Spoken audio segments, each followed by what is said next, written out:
The Disappearance of Tyler Hollen. 1. The Vanishing.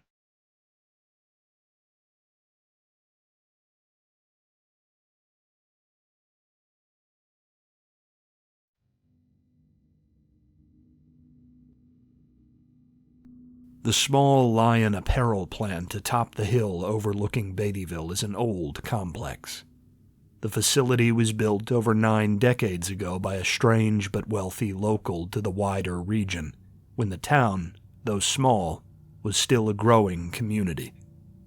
It was seen in those simpler days as a worthy, much less dangerous alternative to timber or mining work, and offered employment to those locals less suited to rougher industries, most notably the wives and daughters of the miners and lumbermen, who put softer hands to use upon the sewing machines and looms of the factory.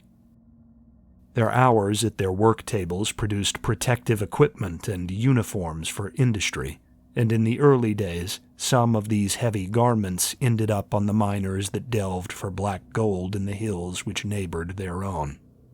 As the 1900s lumbered on, and work grew less and less plentiful across eastern Kentucky in the industries that had both built and despoiled the region, the demand for these products had waned. Lion out of Dayton, Ohio had acquired the factory at a remarkably low cost, and the newly minted Lion Apparel plant had been shifted predominantly to flame-retardant gear destined for much more distant fire departments. The niche stuck, and though the Lion Company does produce a token few uniforms for police or medical or mining personnel, their main business is fire gear. It's not generally known in Beattyville why the Lion Apparel plant hasn't been shuttered and reestablished in some foreign land, where the sweat and time of their poor can be milked even more cheaply than the sweat and time of Appalachians was through the middle 20th century. But this never happened. As the decades marched by, and the insidious press of what distant urbanites called progress became ever faster and ever bleaker, time had strangled much of the industry and extraction work in Lee County, and all of its other factories had left it for greener, by which I mean cheaper, pastures. But the bedraggled and rusty-roofed old Lion location held on, and as I write today, moving into the 3rd decade of the 21st century, it remains one of the only large employers in Beattyville, a corroded monument to older times peeking out from amidst slick grasses and dark trees along Fairgrounds Ridge north of the town.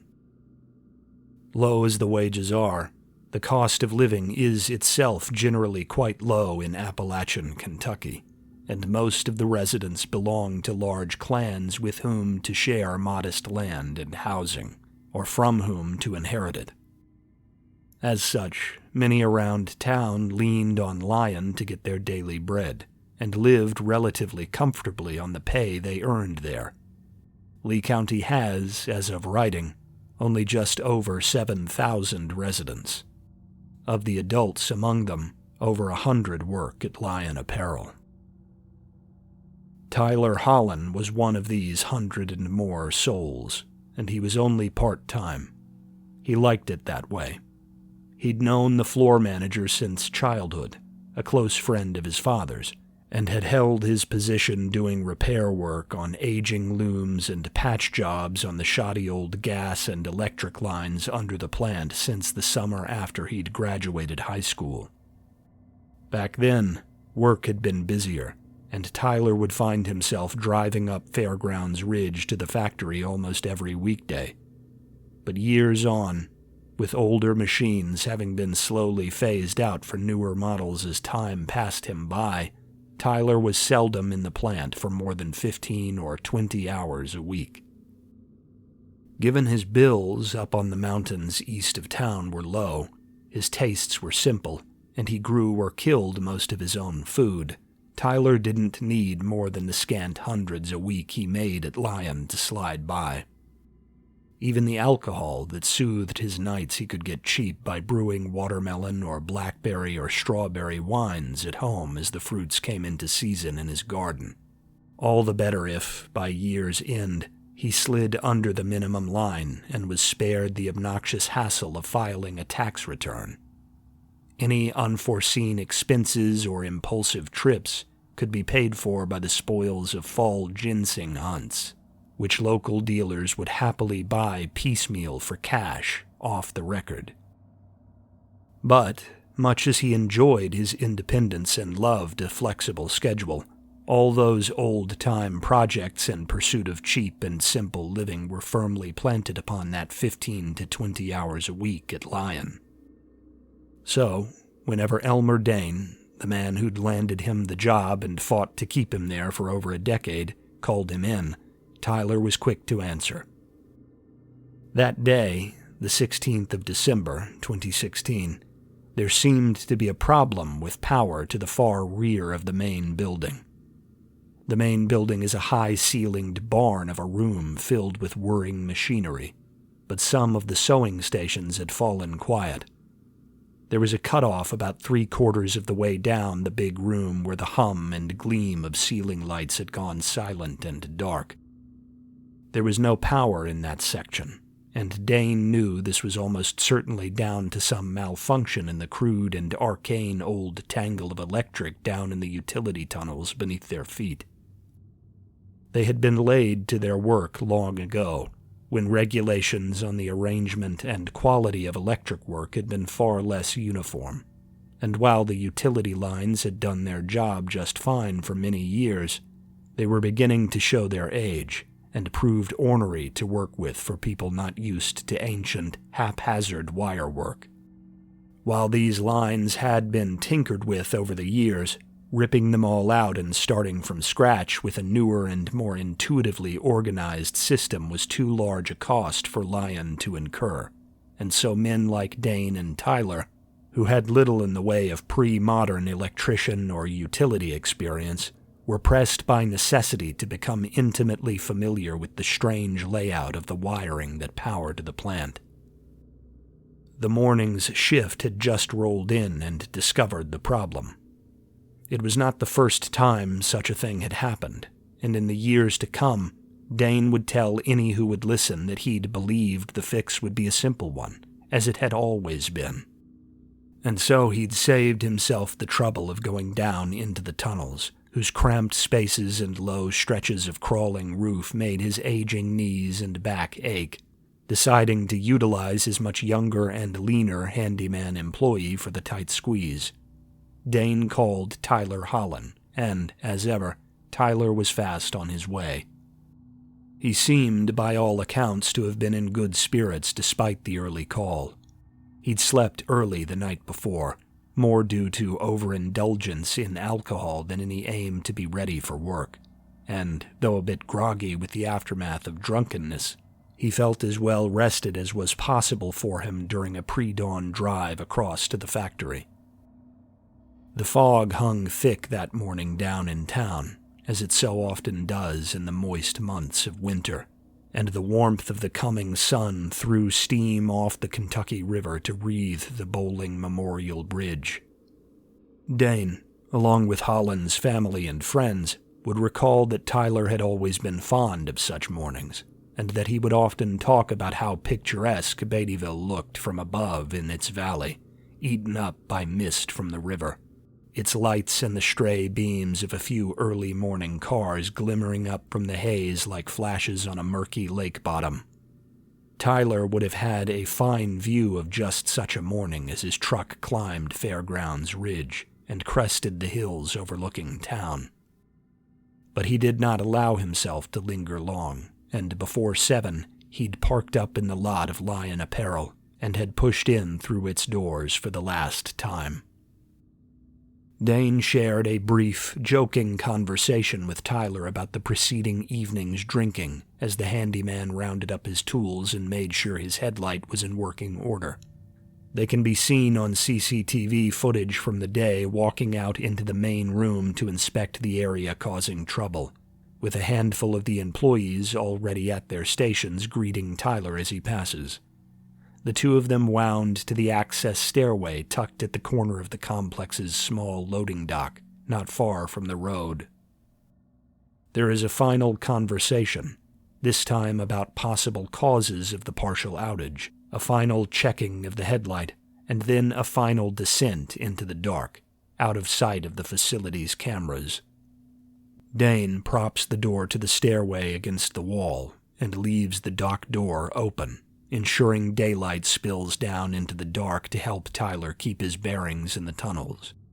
He would later explain that this was a precaution against failure of Tyler's headlight, as there was no lighting in the tunnels.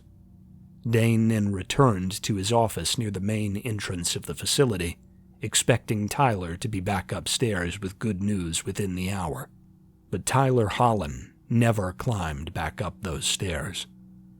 Nearly 2 hours had passed when Dane began asking others in the factory when last they'd seen Hollen, assuming, given how much time Tyler might usually take down there, that the younger man must have wrapped up whatever work there was to be done by now.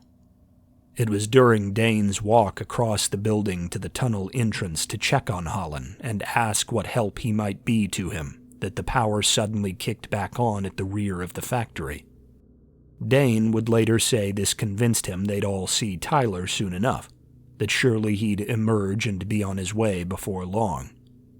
Hollen made no visit to Dane to report what had gone awry down there, but Dane had grown busy overseeing the factory as it chewed through the small backlog which had built up over the brief stint of downtime that morning, and it was well after noon before the busy manager took note of the fact he still hadn't seen him. But that wasn't exactly unheard of for Hollen. It seemed entirely possible, Dane would later say, that Tyler had walked into the main room, seen Dane engaged in conversation with another group of people, and simply decided the report could wait, and signed himself out to leave for home, as he was welcome to do. Dane didn't expect any martial discipline or robotic paperwork. The job was done, and a simple call during the slower afternoon or a scribbled note left in the front offices on Hollen's part would more than suffice as a report, and let Dane rest easy. He fully expected to be beckoned to his office to take just such a call, or find just such a note when he wound down and prepared to leave for the day. But Dane's time to clock out came and went without word from Hollen, and after finding the younger man's truck still sitting empty and ominous in the lot on the walk out to his car, Dane immediately doubled back. The ladies in the front office had never seen Hollen go, they would say. They, like Dane, had just assumed they missed him on the way out. Dane would ask around the factory, and footage from the day shows that several groups of employees searched the factory floor and halls vigorously for the next few minutes. One of these employees would, at some point, alert Dane to the fact that the door down to the tunnels was still propped open, and had remained so throughout the day. And so, heart sunken and fully assuming he would soon stumble upon the aftermath of some awful industrial accident beneath the earth, Dane took up a light, told the secretary from the front offices to keep watch and listen from the top of the stairs, and tentatively descended the steep steps into the dark below, calling Hollen's name as he went. But he found nothing. The police who came later also found nothing. There were perhaps 200 yards altogether of cramped, low-ceilinged and pipe-lined tunnel to be traced down there, and not a single dusty corner or shadowy dip beneath the lines went unsearched. None of the piping was anywhere near large enough for a grown man to fit into or become stuck in, and none of the rusted nooks were deep enough to hide the missing maintenance man. But Hollen was not there, regardless of the fact that there was no other exit to the small loop of tunnel, and the camera overlooking the loading bay showed clearly that he had never emerged from the bowels of the building the way he'd come in. None had entered those dark and still corridors since his arrival, right up until Dane had gone down for his fruitless search later in the day. Still, pressured by Hollen's family, A general search of the grounds of the factory, along with the surrounding school grounds and strip of small homes along the road, was conducted. But these proved just as fruitless as the search of the tunnels had proved, and as frustrations grew, it became the opinion of several in the Lee County Sheriff's Department that something far fishier than some industrial accident had happened to Tyler Hollen. Dane, who had discovered the man's absence and was the sole person who'd gone down into the tunnels to search prior to the arrival of police, took to heavy, daily drinking in the month after the initial disappearance, something no one in the community had ever experienced from him before. He became brisk and even verbally violent with family, and slept only during daylight hours, where his rest was fitful and plagued by thrashing brought on by poisonous dreams. He spent time after hours at the Lion plant down in the tunnels under the building, and having been caught drunk down there in the middle of the night several times by other employees many hours after his shift had ended, he'd always say he was trying to puzzle out where Hollen had gone. His voice echoed up to the rest of the factory, and for a time, it was a regular thing to hear Dane calling out down there as if he were a search and rescue volunteer canvassing a forest, as if he expected a response. He was soon forced into a period of paid leave by Lion, and would never return to work at the factory. While it didn't seem possible Dane had done something to Tyler, or his remains, during that brief few minutes in the dark during his initial search on the day of the disappearance, and none of his later stints spent down in the tunnels seemed to betray any possibility he was cleaning up or obstructing the area, the strangeness of all this couldn't help but raise suspicion. Both Dane's family and Hollen's parents insisted that Dane was merely distraught over the vanishing of a family friend who'd been like another son to him. But the Lee County Sheriff's Office was not to be dissuaded, and regularly dragged Dane down into town for questioning.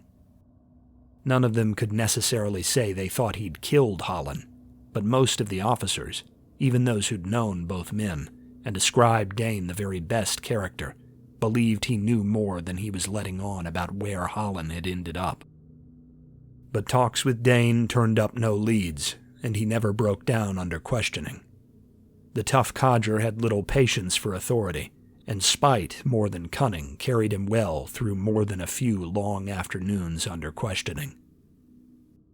And as months passed and Dane grew more and more reticent and hazy under the influence of alcohol and sleeplessness, and all other avenues of inquiry around the factory and surrounding area were pursued to the bitter end without bearing fruit, everybody in Beattyville began to believe that no conclusion would ever be reached, and the disappearance of Tyler Hollen would become just another in a long line of strange but isolated events which lived on as fodder for wild speculation and town legendary as years wore on.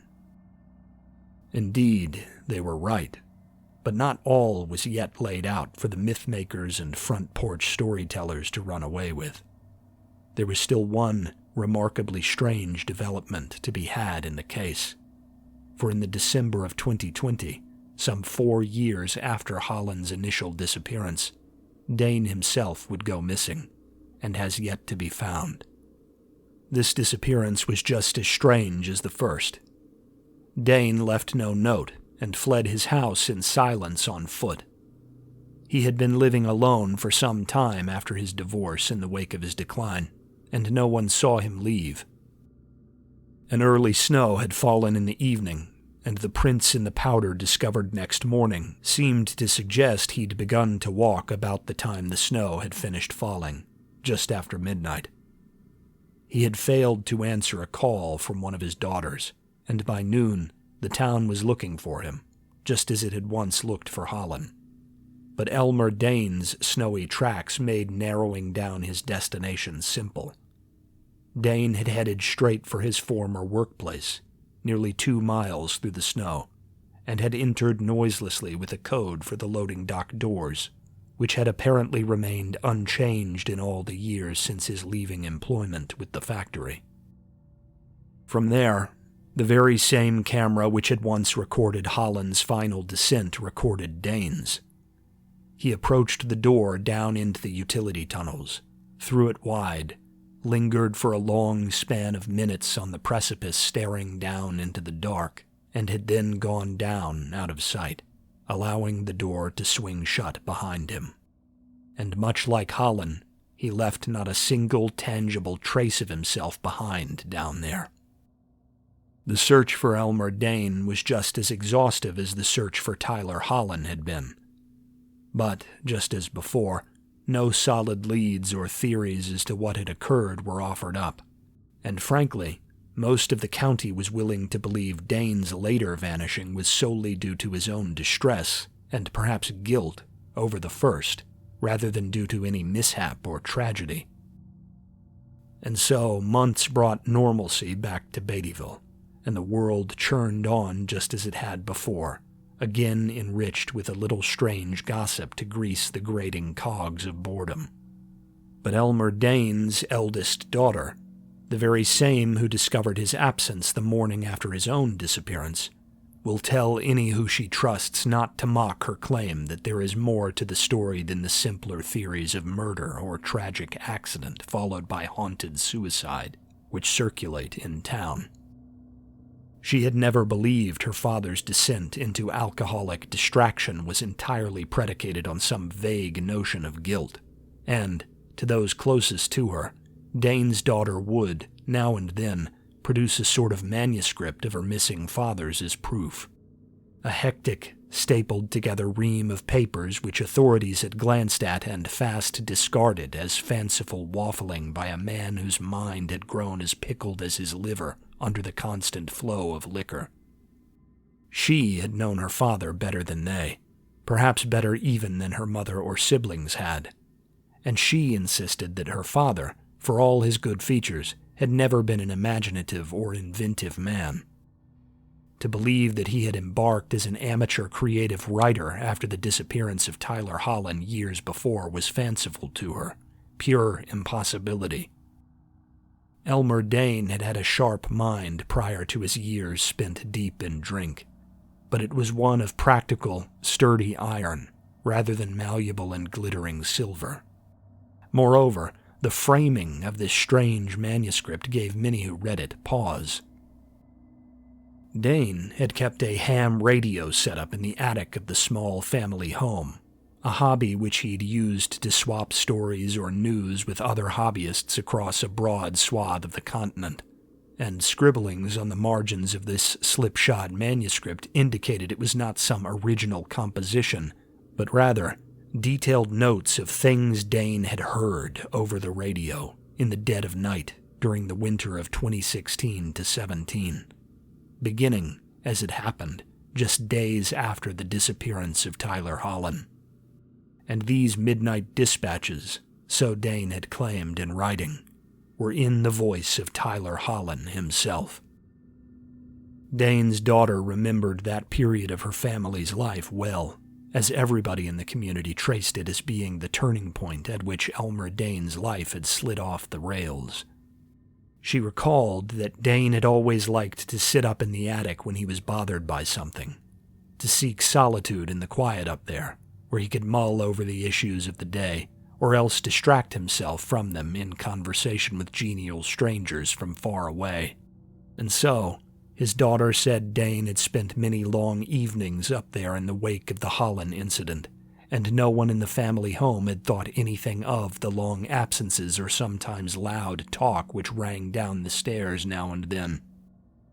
They had taken it to be a natural response to the stress of the situation for him, and had left him to his escapism, the details of which he'd never risked sharing with them for fear of being called a lunatic. The manuscript, at length, claimed that Dane had been hearing the voice of the missing Hollen over his radio for several weeks after the man had vanished from the tunnel. It was faint and garbled some nights, and other times rang clear as day. This would happen when stations went quiet, or if Dane turned on the equipment after the sun had fallen, as if something had hijacked a broadcast from far away. He had initially taken this to be his own fraying imagination, but the voice of Hollen seemed to be distressed, and often made reference to being lost, or described fantastic, awful surroundings that Dane had no frame of reference for. Then, knowing Hollen had dabbled in writing, he assumed the missing man had composed these broadcasts as readings of stories. But as Dane struggled to find and listen to these broadcasts night after night, and they maintained their continuity and content, he grew more and more certain he was hearing from the real, living Hollen, somehow speaking to him direct from wherever he had gone. This communion was not mutual, and Dane, despite his desperation, could never contact the fleeting voice he took to be Hollen's. Rather, he was doomed to sit in the darkness of the attic and stare blankly into his mounded machinery as it spoke through static in a voice which should not have been.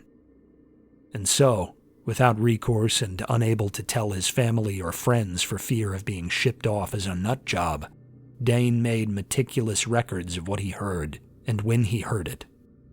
And when he himself had made his fateful final descent into the tunnel which started it all, he'd left these records behind. Now, Dane's daughter knew full well how this sounded, and how it made her father look. But her discussions of this manuscript of her father's were emboldened by the fact that, quietly but assuredly, others around town came forward and shared their own strange stories about the days following the Hollen disappearance. The vanishing had been big news in the little community, and most remembered the days well, even half a decade on. Old Marlon Critch up Pine Grove had destroyed his aging television by hurling it from his trailer one night in the January of 17, and had developed the habit of leaving his ancient lined phones unplugged when he wasn't planning to use them. The house had remained void of radio or television noise for all the intervening years when, in the last days of 2020, discussion of Elmer Dane's strange final sightings at a Christmas dinner drove Marlon to share why he had done away with them.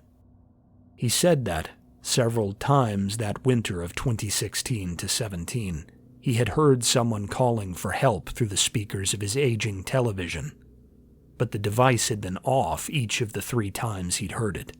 Dark and inactive save the little red light that indicated it was still receiving power from the wall outlet. This voice was not one he recognized, but he said it was clearly distressed, despite the overbearing static which accompanied it. The voice was shaken enough with pain and fear that he struggled to understand anything it said. The retiree, who lived alone, had been so unnerved by these late-night intrusions on his solitude that he had foregone electric distractions altogether, with his sole viewing now being done down at the marathon where Marlon bought his smokes, when UK games were being played on the small TV behind the station counter.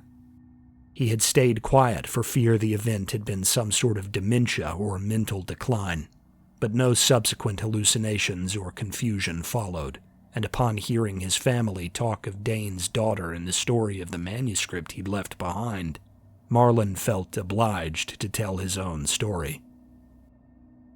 Slowly but surely, in the months that followed, whispers about these happenings picked up steam, and other similar reports trickled in. They were never official, and those who came forward typically only did so to family or tight-knit circles of friends, and remained hesitant to discuss their experiences with outsiders or the law. One such person was Ian Starcevic, who had heard a stranger's voice talking about his inability to escape a seemingly endless series of dark hallways on his truck's radio during a late-night drive back from work over in Jackson in the December of 2016, and had taken it to be some sort of inexpensive but eerie locally produced audio drama. Another was Tammy Odom, a young mother who claimed that she'd burned a baby monitor she'd been utilizing to keep an ear on her newborn daughter after hearing an all-too-vivid series of a grown man's rasping calls for aid over the receiver just after midnight on New Year's Day. Finding her child unhurt and the room secure, Tammy had assigned the event a religious or demonic significance, and had taken drastic measures to destroy the device and spread the ashes and plastic slag far from her home. Perhaps the strangest story to come out of this period of hushed talk was that of Oscar Ballard, who was operating a dozer for a lumber yard on the fringe of the county during the period. He claimed, when caught up in drink enough to let strange anecdotes slip, that just after sundown in the first week of 2017, he'd heard a voice call out to him from the bottom of the exhaust stack on his machine as he clambered out of it to leave for the night. It had been warbling and difficult to decipher, as if spoken from a mile distant down some vast span of tunnel. But Ballard was certain he'd heard the voice call out a question as to whether anyone was there. The call repeated several times, long enough for Ballard to pinpoint the source of the noise, and then died slowly away. And though he'd looked long for some hidden speaker, and subtly questioned his co-workers in the days to come trying to flush out some secret prankster, no easy answers ever found him, and he'd buried his worries about the strange voice from the stack. This has made Dane's inexplicable manuscript a greater and greater point of local discussion as time has coursed on, and speculation has shifted from that of crime and scandal to that of the strange and mysterious. But though many listened with nervous anticipation for the voice of Elmer Dane to issue forth from strange places in the months that followed his own vanishing, none came. The law's opinion, though, has not been altered, and the weird ramblings of a missing man's mad midnight typings have not been enough to convince any of them that something beyond the realm of the possible occurred beneath Lion. Lion Apparel, for its part, has changed its locks, and instituted security not generally required of so low intensity a workplace. Employees are not permitted to access the tunnels beneath the factory for maintenance or inspection unless they do so in pairs, and the time spent underground is strictly logged and monitored by staff up above. Many of its staff say they've always been made uncomfortable by the close and stuffy confines of the rust-scented tunnels below the concrete they walk on, but now the place is treated as almost profane, and none are eager to be ordered down there, alone or not. Indeed, the whole of the factory seems to have a shadow hanging over it now, and if the place did not hold such a monopoly on steady work, it is unlikely it would be able to keep hired hands at all, for the superstitions of the locals of Beattyville, for good reason, run deep. All this was easy enough information to dig up. When I arrived in town looking for answers, I'd already been given an idea of what I was to look for by my handlers in the Brotherhood. The nature and location of the initial disappearance, and the subsequent communications, told me those handlers had likely been correct about the source of the issue.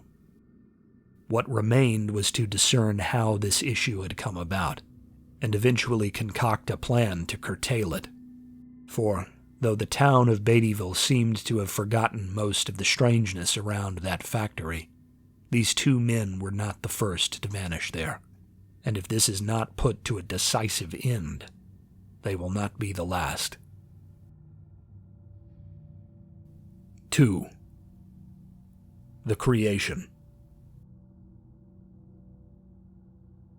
Lion Apparel was not always called Lion Apparel, and as has been said, it did not always manufacture the same protective equipment it has now become known for. Prior to the 1980s, it had existed under the name of Hazel Hill Textiles, and had been opened by Spencer Hazelwood, a man who had grown considerably wealthy in the early 1900s and had built a small but thriving chain of factories and processing plants across eastern Kentucky. This Hazelwood fortune was amassed via the sale of vast tracts of hill country the elder generations of the family had helped settle and claimed rights to, scattered across many eastern Kentucky counties, from Hollen and Perry to Estill and Lee. The Hazelwood possessions had been mostly rugged woodland and river valleys too steep to be developed for farm or field.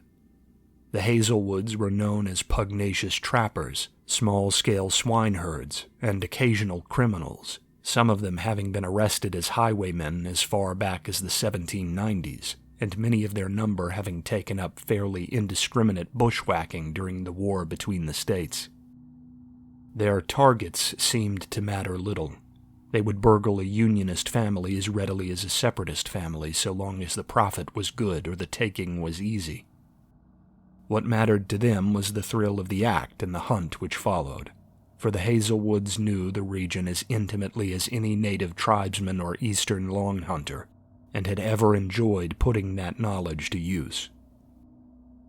But many of their number were also quick to take up arms to defend communities in the hills from outside danger, or to preserve the honor of relatives and intermarried clans, with violence if necessary. From Indian fighters to family feudists cut down in woodland gunfights over matters of sullied honor, the Hazelwoods of earlier ages had lived fast and lived hard. And while they were equal parts loved and loathed throughout the region, everyone had heard their names. These Hazelwoods of yesteryear were the quintessential American barbarian, the kind of folk without whom the continent could not have been won, and who the more polished, urbane elite they'd left behind them on the coast were desperate to toss aside the moment their usefulness as soldiers and brigands and rangers had passed. Like domesticated pigs who escape the confines of their pens and within a scant few generations have fully readjusted to free and fetterless life as tusked boars in the open forest, the more unstable elements of European society had been set free and rewilded in the vast and untamed spaces afforded them by their arrival on the American continent. The Hazelwoods were of this breed, wild, noble, fiercely independent, and no strangers to the violence that lurked in the world beyond the structured and coddling confines of city streets and market stalls. They were products of the unpredictable and unforgiving land that forged them, and lived through the last of the 1800s as paragons of the Appalachian Way, rich in land, rich in renown, and rich in deed, but poor by the monetary measure of men from cities like Richmond or Washington or New York. Spencer Hazelwood aimed to change this. He was born into the Hazelwood clan in the winter of 1906. Being of weak body and health in youth, Spencer had not been average among the Hazelwoods. The sound of huntsmen's gunfire and the bite of autumn or winter nights unnerved him, and from an early age he maintained a fear of the dark, and, by extension, the deep and shadowed temperate rainforests which grew in the gloom of sheltered valleys beneath Appalachian cliffs and overhangs. Even as a boy, all accounts suggest Spencer was a precocious reader, one of the first in his immediate family to put the double-edged tool of literacy to work on things other than practical business or correspondence, and he would consume many works loaned him by the nascent libraries of towns like Beattyville and Jackson and Hazard. This reading spanned many subjects, but his favored by far were history and geography, and he thrived in the intricate study and memorization of maps or dates. Spencer would ride along with his father, in early years by cart and later by juddering auto, along dirt and gravel tracks in the hills as the elder Hazelwood went into town to barter pork or fur or lead, and use this opportunity to return one load of tomes and carry off another. But Spencer was also cold, distant, nearly incapable of eye contact and slow to remember names or voices. He could recite the names of Rome's emperors in their proper order, but could often not recall the name of a schoolhouse pupil he'd spent months sitting alongside, or remember the precise ways in which his many cousins were kin to him. He was often irritated when spoken to by family or peers, as if angry they would dare disturb the private, industrious train of thought he'd been pursuing. head filled with stories of lands and peoples he considered far more prestigious and arcane than his own, Spencer held himself above most of those about him, and carried himself with a detached arrogance that won him no friends among schoolmates or other country children. In fact, he found himself the target of a great deal of mockery and scorn, and occasionally, when his forked tongue and gnashing insults enraged the wrong people, of concerted attacks. One of these attacks, coming in the summer of 1917 when Spencer was just 10, was particularly brutal, and would leave him with a pronounced limp and facial scarring for the remainder of his life. He had just finished a walk into Hazard from a relative's home in the area where he'd been staying, and was toting a bag full of loans from the library back out of town. He came upon a band of boys a year or two older than he, who knew him from their time in school.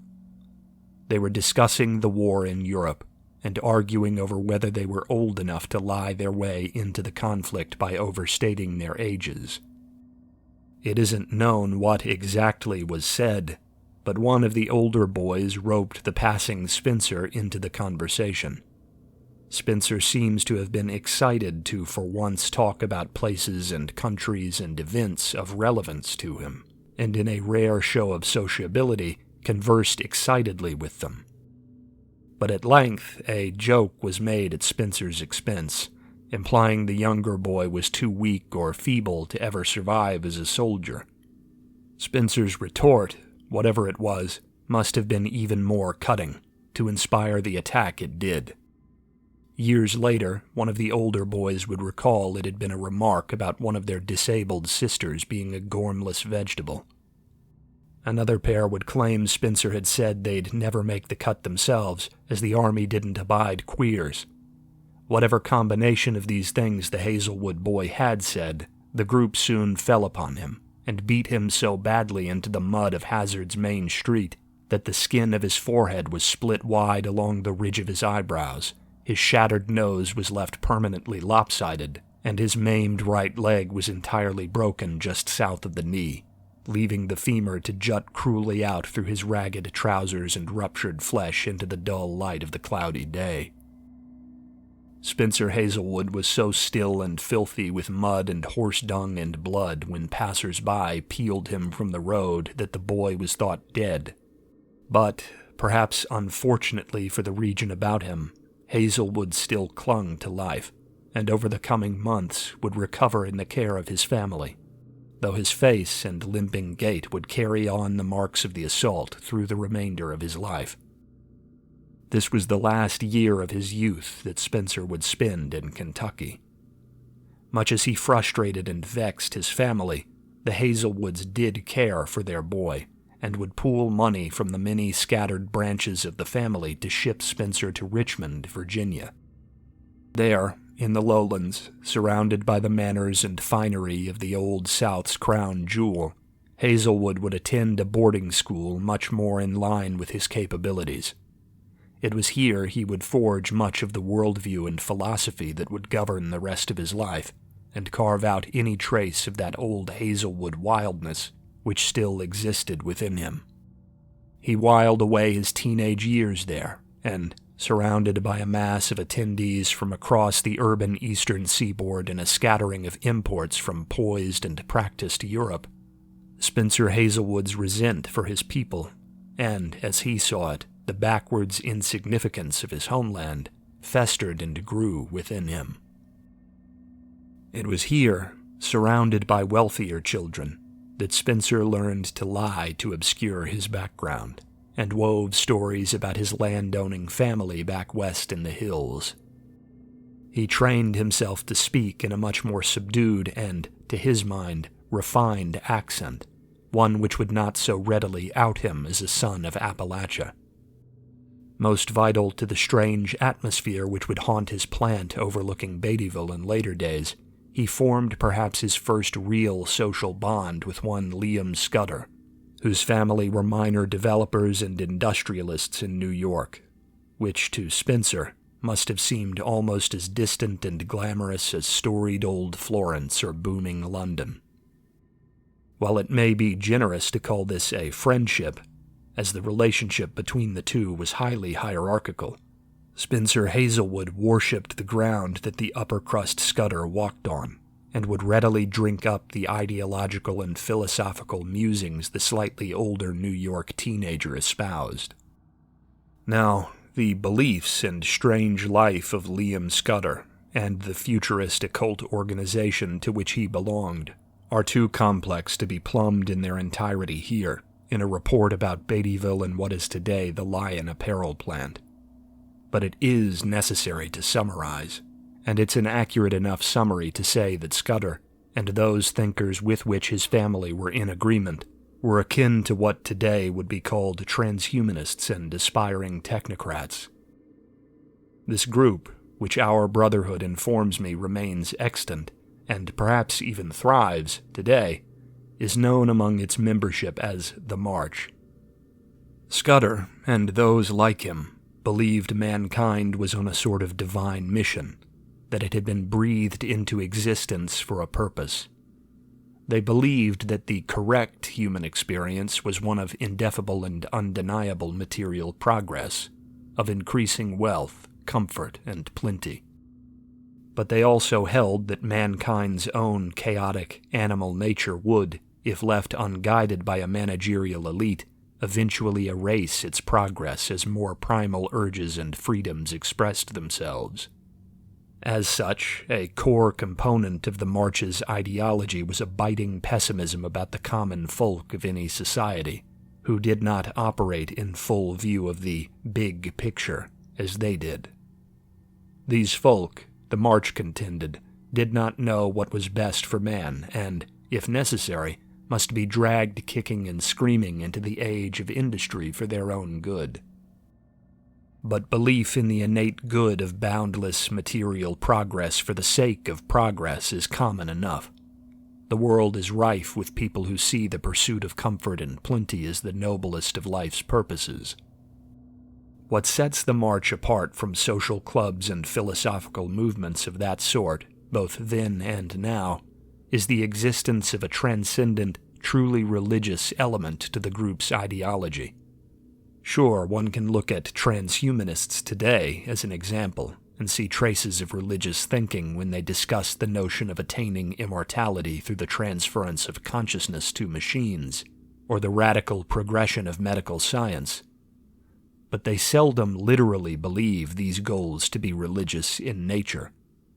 The March, on the other hand, pays homage to a sort of patron deity or ancient being, who they hold guides the sensitive among humankind ever onward along the path to universal knowledge, absolute plenty, and perfect efficiency.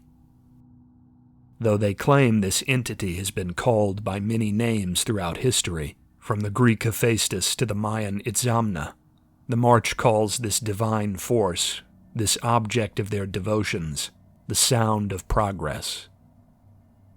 It isn't fully apparent when, during their association, Scudder took Hazelwood under his wing and revealed the nature of the March to the younger pupil.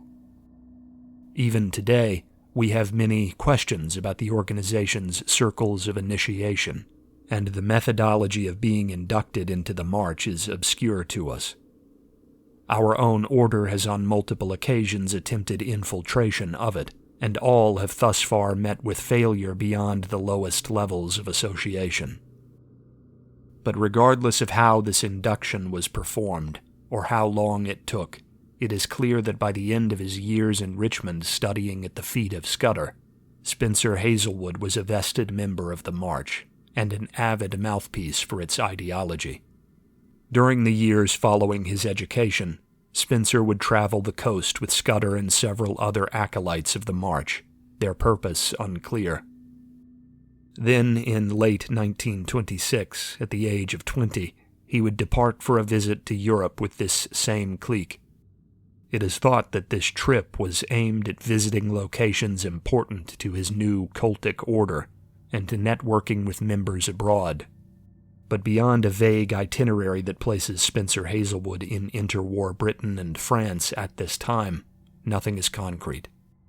Our order has established that the March held a deep-seated worry in those years that the industrial slaughter wrought during the First World War might well scare the folk of the Old World into abandoning the relentless ideology of constant advancement and purposefully reining in the excesses of the Industrial Revolution. And it is likely they were hard at work in Europe during this period attempting to avert such movements. But this worry proved unfounded, for whether Marxist or Enlightenment liberal or fascistic, all the ideologies that would dominate the continent in the coming years were, to one degree or another, fervent devotees of the same industry and progress the members of the March held dear. Whatever Spencer's purpose had been there, by the summer of 1928, he had arrived home by train via Ashland along the Ohio and West Virginia borders, and from there was shuttled south to his immediate family's homestead near Hazard, and the impression he made upon them was deeply unpleasant. The younger Hazelwood had not visited home through all his long years away, despite urging and funds sent from back home in the hills for summer and Christmas trips back to eastern Kentucky. Spencer had seldom replied by letter, and had never followed through on a trip back. As such, long as he'd been away and strange as his company had been, Spencer might as well have been a Martian stepping into the hand-raised farmhouses of his rural family. Conflict was inevitable. It was evident to those who mixed with the broader Hazelwood family that the returned Spencer was arrogant, disdainful, and not averse to letting the shame he felt about his parentage and lineage be known among his kin. They, who had sent him away precisely to preserve him, no longer recognized any part of him, and though none saw Spencer himself beyond the other Hazelwoods to confirm it, none in Hazard doubted that the stories of clashes between Spencer and his brothers were true. Frankly, given the Hazelwood reputation for honor-driven violence, it is miraculous Spencer was not killed during this time.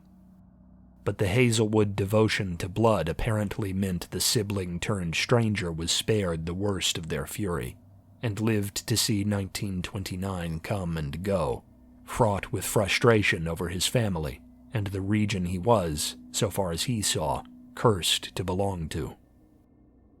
Now, most would expect Spencer Hazelwood to leave and seek work and more polished, urbane life elsewhere. After all, most of his school contacts were from urban centers up and down the seaboard, and he didn't have much stock in eastern Kentucky save as an eccentric son of one of the area's most notable old frontier families.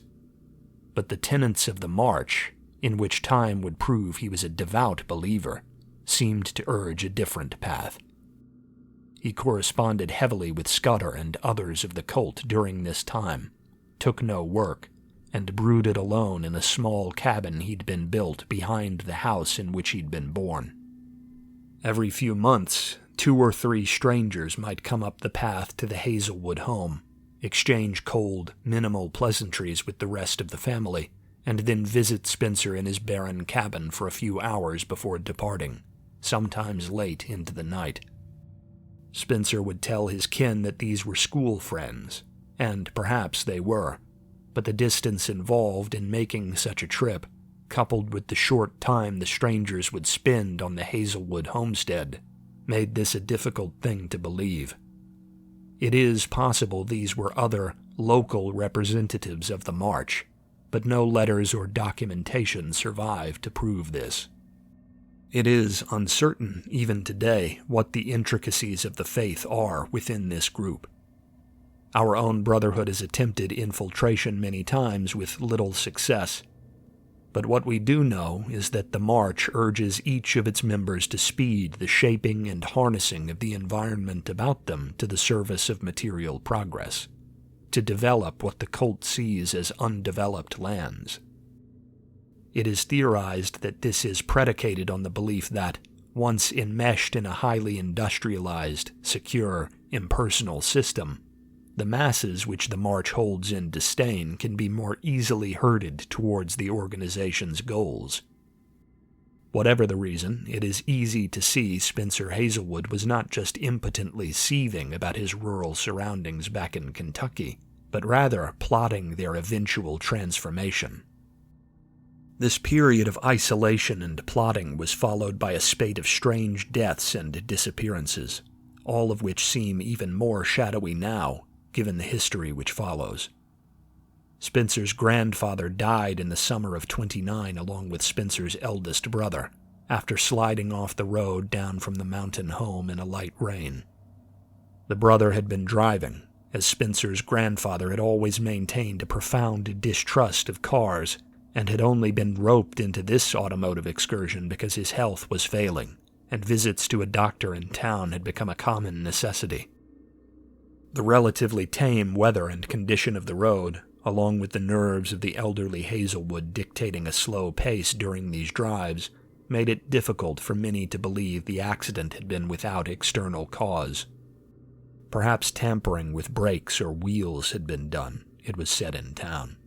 An old enemy from Grandfather Hazelwood's many feuds coming back at long last to enact a precise and effective revenge. But when Spencer Hazelwood's father, Tobias, disappeared in the cold January of 1930, not long after, those mutterings of suspicion fell upon strange and unpredictable Spencer. For Tobias had invited his son out on a hunt during the day of his vanishing, a desperate attempt to mend the growing rift between them, making Spencer the last to see the Hazelwood patriarch. Spencer had trudged back through the light snow to the family home place just past noon, saying his father had insisted on finishing the hunt alone, and feeding his mother a story about how his unpracticed tread had been scaring off all the game. He spent the remainder of his day in the cabin he kept, alone. Shrill squeals as of metal wheels on tracks blared over the ridges and down the hollers that afternoon, and bellows as of shift horns or whistling boilers thrummed up from the creek beds and ponds in the lowlands about the Hazelwood place, despite the nearest mine or railway being many miles distant. The sounds had the family on edge, and when the evening drew in, many went out to search for Tobias Hazelwood. But the tracks he and Spencer had left earlier in the day were already eaten up by fresh fallen snow, and the dogs could draw no scent on the missing man. Indeed, Spencer's mother would say in later years that the whole stretch of hills smelled like sulfur and burnt salt that night, though no signs of fire or kiln could be found. No trace of Tobias Hazelwood would ever be discovered, and though no evidence could concretely point Spencer's way, a great chill of suspicious caution was exercised around him from then onward, and he lived as even more of a pariah among his kinfolk. Spencer's last remaining elder brother would die in 31, seeming to fall ill with some form of lung ailment. The symptoms, so the doctor brought up from Hazard would say, seemed concurrent with miner's lung, or, to use more recent parlance, black lung, despite the young man, who had worked in lumber, never having seen the inside of a coal mine. Two of Spencer's sisters, the only girls in the family not yet married and gone, would leave the family home in the wake of this sudden withering. They would confide privately to their mother that they had seen Spencer looming outside their dying brother's window, watching him decline, and they said they believed he'd had something to do with it, with all the deaths that had visited the family those past few years. But strange and trying as Spencer was, his mother could not be turned against him, and would continue to live in the main house on the property, now alone, with only her hermit son in his separated cabin to keep her company. This is how Spencer Hazelwood became the master of his family's considerable sprawls of undeveloped properties. Beyond a few homes for sons who'd gone off to lay down roots in Lee or Breathitt or Wolfe, the whole portfolio of Hazelwood claims, many dating all the way back to the settlement, was mostly retained as raw hunting and fishing land, and the fingers of the Hazelwood clan who'd settled in those neighboring counties made good use of the space. These family branches had lived rent-free on the family plots up till now, farming and hunting and herding as they pleased under the stewardship of Spencer's grandfathers. But in the summer of 1932, Spencer would evict them all unceremoniously and break off ties with the entire clan. This was said to have caused considerable friction with Spencer's mother. But by this time, she was alone with Spencer, and before the year was out, her protests too fell silent as she was seemingly claimed by the same illness which had taken her middle son. This left only Spencer Hazelwood up at the old Hazelwood home place, and as the town and broader region about him murmured more and more of his ill will and poisonous demeanor, Spencer at long last was free to set to work. In the Ashland, Huntington, Ironton tri-state area to which his train home had first delivered him, Spencer had been pleasantly stricken by the new refineries, mills, and rail lines being feverishly developed by the growing coal and oil industries in that corner of Appalachia. But he found hazard in the lower band of eastern Kentucky quite disappointing by comparison. Certainly there were a few coal camps and a handful of lumber yards, but these were mostly, by Hazelwood's reckoning, small fry, quick attempts to monetize lesser resources. Richer, deeper veins of coal, or rarer, undisturbed tracts of forest would be much more tempting to investors and developers from outside the hills. And to truly reverse the backwardness Hazelwood felt in this rough and rugged place of his birth, the fruit of those mines and forests would need to be processed here, right where the fuel was got. This is how Hazelwood planned to bring industrial civilization to his homeland, and he set about it with a vigor seldom seen in the retiring man before. He parceled and sold many of his family plots. Every single one with prospects for resource extraction was sold, almost always to men from outside the region, who he'd met through school or engagement with the March. He accrued quite a respectable fortune through these sales, and employed much of it to establish a broad selection of factories and processing centers upon the plots he couldn't utilize for mining or timber. A small power plant in Lynch, which operated off the produce of coal mines just up the hill outside town, was one of these. A Hazelwood slaughterhouse to process the region's many pigs was opened in Breathitt, and serious funds were directed towards buying and keeping afloat the century-old Red River Iron Works in Estill, which were nearing the end of their operations. Dozens of processing centers across the region were erected or salvaged on Spencer Hazelwood's dime, and each, so far as he was concerned, was another step towards dragging the barbarous locals into the light of progress that his secretive organization demanded of all mankind.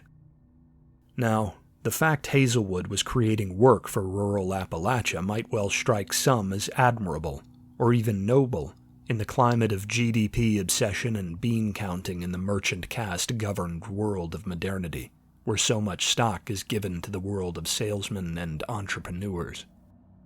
But the people of eastern Kentucky were, in many cases, only a few years removed from the freedom and unobstructed self-reliance of subsistence living, and the inhuman drudgery of 12-hour workdays and regimented pay structures was still, after a generation of creeping advance, foreign to them. An Appalachian man in the early or middle 19th century, like many agrarian and frontier peoples stretching back into the mists of time, would often only see 12 or so weeks of dawn-to-dusk labor per year, generally staggered towards planting in spring or early summer, and the harvest in fall. While this homestead work was hard and physically demanding, the remainder of the year had always been a time of freedom and flexibility, and that work was done alongside kin and extended family, rather than folk from counties or even states away. Sure, a fence might need mending during the down season, or some old swine might need processing in winter, or a project to clear a new field of forest for planting in the new year might eat away days here and there. But this was all work done for the improvement of one's own land, and the feeding of one's own family. If a boy married a girl from a neighboring holler, then a house would be created to make space for him on the family lands by the hands of his own kin, not paid labor from a field. The harsh months of winter were spent hunting and processing wood for the fires that warmed their smoky homes, a thing many men pay a great deal of money to experience today. The aging patriarchs of the clans might read the long nights of winter away for their children and grandchildren and great-grandchildren if they had that gift, or else weave anew the stories their own grandsires had weaved from memory for them in their youth. And so the idea of living as a serf on the camp land of a mine or industrial outfit owned by a man you'd never met from up north or out east, of working each and every day to stumble home shaken to the bone with lungs filled by soot or sawdust, was alien even as late as the 1930s to the folk of the hills, who still remembered what it was to be free. But most, seduced by the promises of electricity and transit and what little relevant education public schooling could give, fell under the yoke eventually, telling themselves their own children and grandchildren would have it better that way. Some camps and companies and factories were better than others, and helped to sell this illusion that one day the serfdom could be escaped. But despite Spencer Hazelwood being a born and bred son of the hills, Hazelwood's facilities seemed positively apocalyptic to the eastern Kentuckians of those days, far worse even than the mines and yards owned by distant New Yorkers or Pennsylvanians. And throughout the 30s, disaster and accident and illness stalked all that he touched. There were the maimings in Hazard, where limbs and hands were often ripped off by the whirring machinery of the mill and woodshop. There were the many scaldings and blindings at Lynch, where spouts of steam from hastily constructed turbines at the plant Hazelwood had established there often burst the shoddy seams of the machines meant to harness them.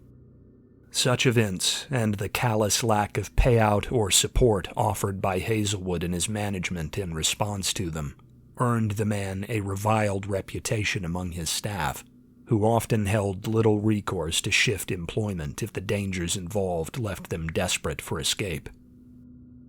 Perhaps the most infamous and hated at the time was the refurbished old Red River Iron Works, which, despite utilizing little of the machinery so feared at other Hazelwood properties, boasted a horrid track record for safety, one which, funnily enough, only began after Spencer Hazelwood purchased and overhauled the property. These accidents were strange, not explicable by the men running the ironworks on the ground, who'd never seen the like of them. Most, some half-dozen, involved men being pulled or sucked into the open mouths of furnaces or vats and reduced to slag and ash, despite the fact there were no bellows or airflows or sudden swells in temperature that would suggest men could be pulled into them. It was often said among the ironworkers of the Red River Ironworks in those days that there were great metal arms in the furnaces, and that lone men near the doors were liable to be snapped up and dragged into them. Several would maintain they'd glimpsed things, living, or at least mobile, things, lurking in the haze of the furnace interiors whenever the facility had cause to douse them. But these murmurings were dismissed as the chatter of rattled rustic laborers, and soundly ignored.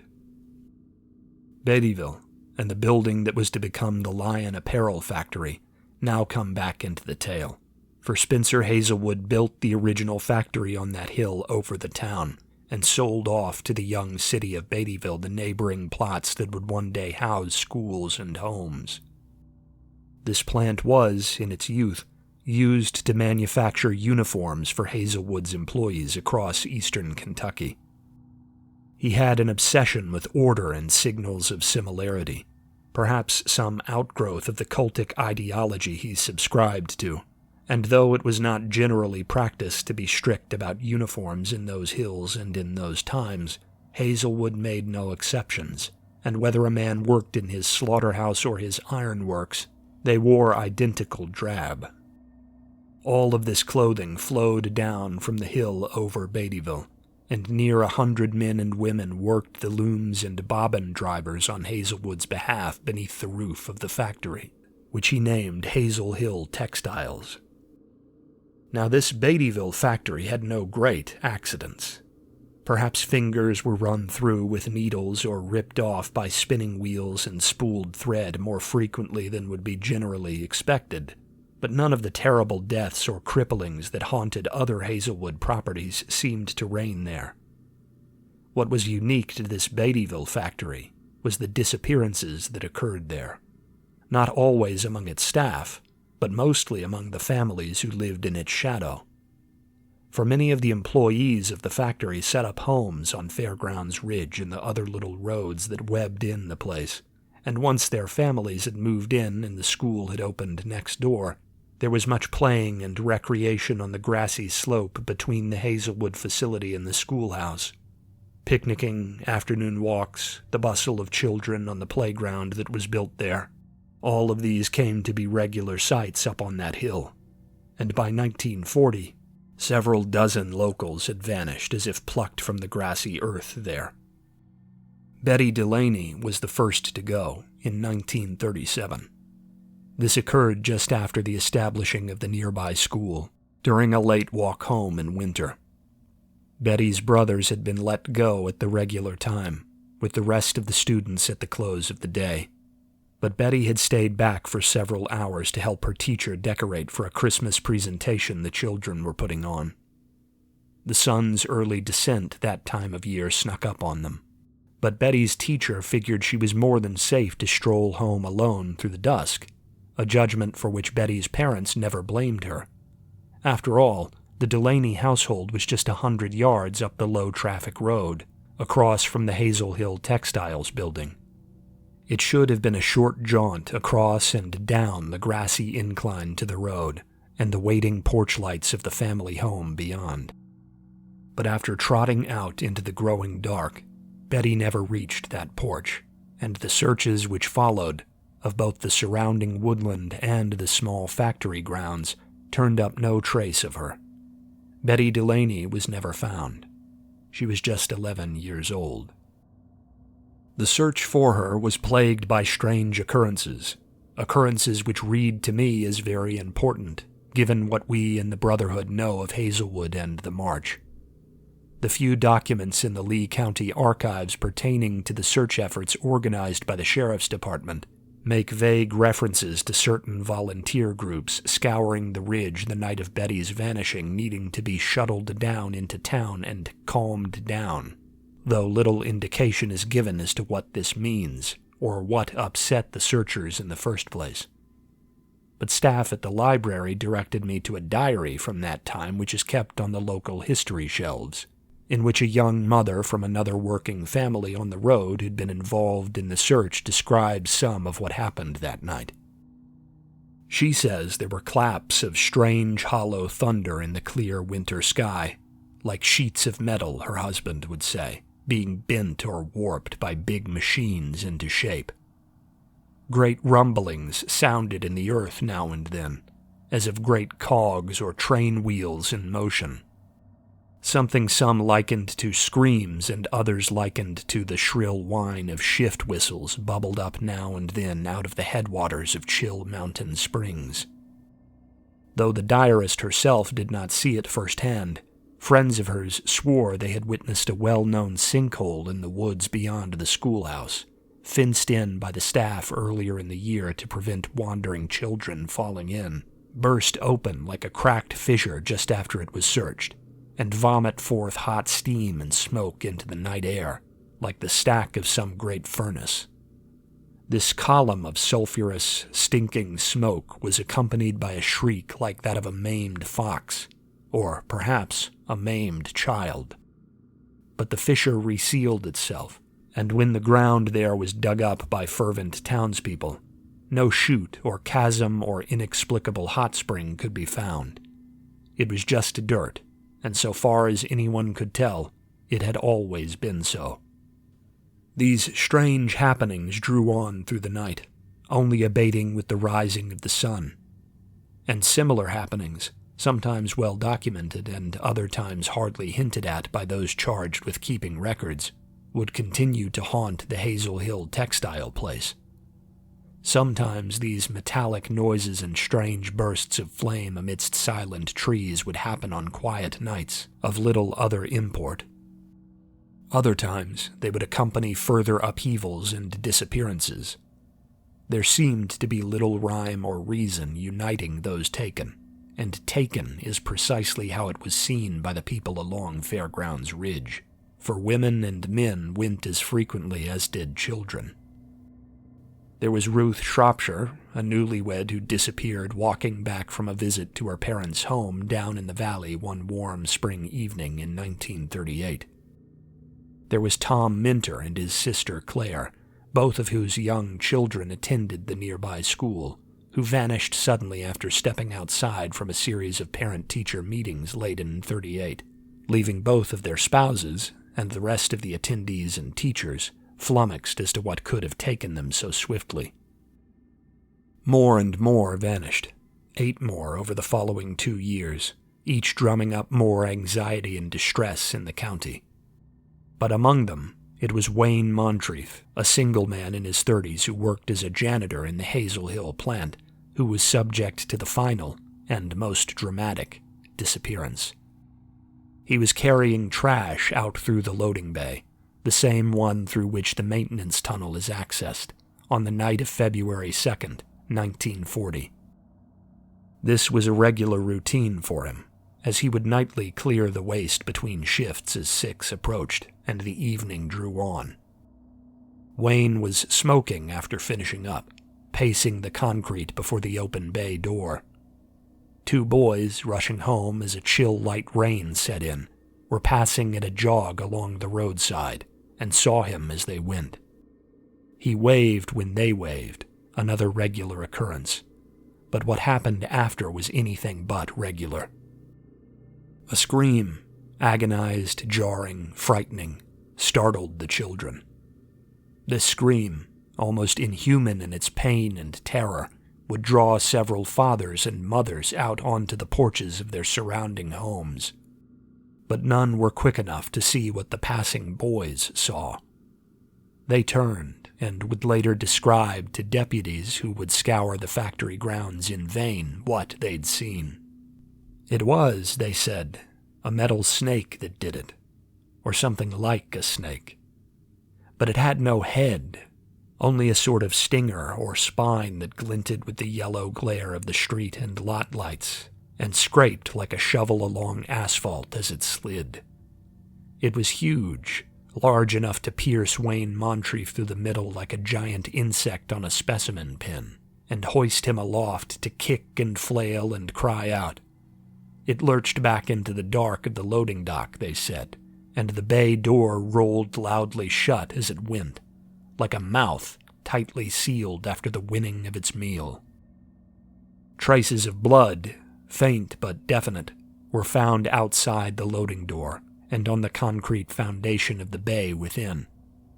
But no other trace of Montree could be found in the building. The scouring of the building that night was further complicated by the metallic roars which rocked the ridge, and the screeching that haunted radios across Beattyville, some mechanical and some horribly human. By the time dawn broke, all had once again fallen silent, and Montree would never be recovered, alive or dead. This might have been where the events of that cold night ended, as it was with the other disappearances, with the frightened locals resigning themselves to more months and years of fear beneath the shadow of the unknown that seemed to dwell among them. But Wayne's cousin, Bobby Montree, a Lee County Sheriff's deputy who'd held theories about the disappearances for some time, would not let the matter rest, and would eventually bring the vanishings, and the life of Spencer Hazelwood, to an end. Bobby Montree had been muttering about Hazelwood's connection to these happenings for years by then. It seemed that each time such vanishings occurred, Hazelwood and a gaggle of out-of-town compatriots were in town, but the sheriff himself, a man rumor held Hazelwood and his March compatriots pumped fat with underhand cash, was always reticent to follow up on these suspicions. Bobby had talked over the course of those many dark nights of strange happenings, however, and a substantial number of the townsfolk in Beattyville had been coming around to his way of thinking. Hazelwood was already unpopular there, and his strange behavior during these visits to town, nominally made to oversee the operations of his factory in the county, had begun to draw serious attention. Beyond making a show of speaking with the managers of the Hazel Hill factory floor each outing, Hazelwood's few trips into Beattyville each year were spent in solitude in a small house he had purchased down in the valley, where the road up to Fairgrounds Ridge began. He and his cohorts, men associated with the operations of his factories, who all stank of the cultic beliefs espoused by Hazelwood himself, would sequester themselves within its sterile walls, and the lights in its windows would stay lit all the night. As search parties ascended to look for this or that missing townsperson, some passing the blinking home would whisper that the hum of machinery and chants could be caught now and then on the night air. And when morning broke and searchers descended, they would sometimes see Hazelwood and his gang packing up their upper-crust imported autos for a speedy departure. They were often out of breath, covered in soot or smeared oil, and reeked of the very sort of sulfur stink that issued up from those strange fissures which opened and closed on the hilltops about the factory. And so Deputy Montree, after playing his part in the fruitless search of the Hazel Hill plant, approached the sheriff while searchers were fanning out to scour the surrounding area, and begged for leave to go down into the valley and interrogate Hazelwood. But there was no definite cause so far as the sheriff was concerned, and Bobby Montree was told not to trouble the wealthy magnate. So Deputy Montree, ragged with anger at his loss and backed by a strong band of men who lived with their families in the shadow of the factory, took matters into their own hands and moved as an armed mob off from the main body of searchers. They had one goal in mind. What follows is vague. There are only a few legal or clerical records of it in the small archive and library of Lee County. An older clerk at the courthouse told me during my own investigation of the area's history that it was likely most of the records from the first half of the 1900s were lost during the several floods that have slipped the banks of the Kentucky River and soaked the buildings of Beattyville's Main Street in the intervening decades. I have my suspicions, however, that there were never many records to lose. This event seems to me to be one of those small hill town happenings that everyone involved, including the authorities, silently agrees needs never be brought fully into the light of day. That same courthouse clerk, perhaps hopeful despite the sparse information I volunteered to him that I was seeking to close up the much more recent disappearances, put me in touch with one of Bobby Montree's descendants, who still lived on the fringes of the county, as is so common in these mountains, where families break and scatter chasing work far less frequently than those of other regions. This was George Montree, who'd worked at Lion Apparel himself as a teenager. He told me right off when I drove out to see him that he'd never felt right about the place, not after all his grandfather had hinted at in his youth. But as time had passed, and his own employment at the once-feared factory had come and gone without incident, he had assumed, like everyone else in town, that the place was now harmless. After the Hollen and Dane disappearances, George was not quite so sure. George Montree told me what he'd been told by his father and grandfather in the dark of childhood nights when his probing questions wore them down. He said Deputy Montree and the mob he'd raised broke in the door of the Hazelwood place around midnight, and found no one in the house to obstruct them despite the lighting inside. It was barren, void of furniture beyond simple cots and the half-empty suitcases of the men who occupied it. Then they scoured the tiny cellar and found in its wall an iron door, new, well kept from rust, and despite the chill of the room, warm to the touch. This passage was locked from within, and Deputy Montree and his band had to cut into that ominous portal with picks, pry bars, and great industrial clippers one of them ran to get from a miner on the edge of town. They refrained from blasting it open, for the stink of some sort of gas or vapor seemed to seep out from about the edges of the door, and none of them wished to turn the surrounding homes into matchsticks or bonfires. But grueling as the labor was, they got in within the hour, guns and knives and axes at hand. They pushed through a long, low, unlit passage of smooth-cut stone with miners' lanterns aloft, wondering aloud how such a thing had been so meticulously carved block by block without the surrounding townspeople noticing. And at its end was a stair leading upward, treacherously steep and equally dark but for a distant, faintly flickering red light that awaited them far above. They all knew then that they were looking at a secret climb up through the bowels of the ridge where Hazel Hill Textiles stood. Secret and hidden from the eyes of men. There were shrieks, not of lung and sinew, but of metal, and sonorous chanting like the rhythmic hum of turbines or rotors, which echoed down to the men as they hesitated on the lower steps. And there were now and then booms of that familiar metallic thunder that rocked the hills on the nights of vanishings, and awful smells of rust and soot carried down on the dusty, iron-tasting air. They burst into sweat, soaking through their clothes as they climbed with weapons aloft and ready, for the passage had grown hot as a kiln. Several of the older men collapsed and could not continue the climb with the rest of the raiding party, for the ascent, bent low to accommodate the pinched ceiling, was so long and so torturous their legs cried out in exhausted agony, and their lungs burned with the effort. By halfway up they crawled, supporting themselves with their hands on the steps ahead, and when they crested the rise and came out into a great room beyond, they found Spencer Hazelwood and his guests. Bobby Montree never fully revealed to his grandson the full scope of what they'd seen that night.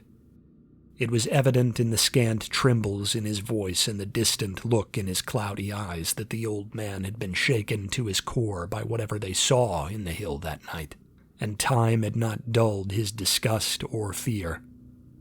But, especially when drinking, the aging Deputy Montree would sometimes let slip a detail in the telling, like the fact that Spencer and his cohorts were nude and bent in prostrations, or that those prostrations were at the feet of some great, moving idol of dark, steam-belching steel. George Montree had once, not long before his grandfather's passing, heard Bobby tell his son, George's father, on his sickbed during a discussion of a nightmare he'd had, that Spencer Hazelwood had not been fully flesh and blood, that discrete parts of him were composed of metal sheeting run through with sinews of rubber and copper and coiled spring. These glinting patches of artifice seemed almost like growths, melded to the reddened and inflamed skin about them as if they were a fungus or moss that had taken root in the meat of the wretched man who carried them. There had been no sign of missing Wayne, or of any others from the prior vanishings. No mounded skulls or altars splayed with human remains. None would ever be found. There were no exits or secret passages to be found in the broad temple chamber in which the March's local coven held forth. The noise and heat and awful sensation of the passage and temple were vomited up from the idol alone, which Bobby refused up until his dying day to describe beyond outline and hints, and there was no way to prove that the worshippers at its feet had directly done what the raiding party believed they had done. But the scene was so horrible to them, so offensive to all that was right in the natural world, that the intruders did not care. Spencer Hazelwood was killed that night, along with all of his out-of-town compatriots, mostly overseers and ranking managers from his many operations across eastern Kentucky. Bobby Montree ruptured his right eardrum firing off his revolver in the confined space, and showed not an ounce of remorse for his actions, then or years later. The idol was destroyed and the temple collapsed by a band of miners from town, after the scene was shown to the unnerved sheriff, who would hang himself not long after the discovery. The tunnel was destroyed over the days which followed, and the home Hazelwood had kept in town was burned to the ground atop it. This fire was recorded as the cause of Hazelwood's death, and the authorities in Lee County hold to that story to this day, with the myth having become fact in the intervening decades. And Beattyville, under the lead of the men who saw what should not have been seen that night, did their best to bury what needed burying and forget.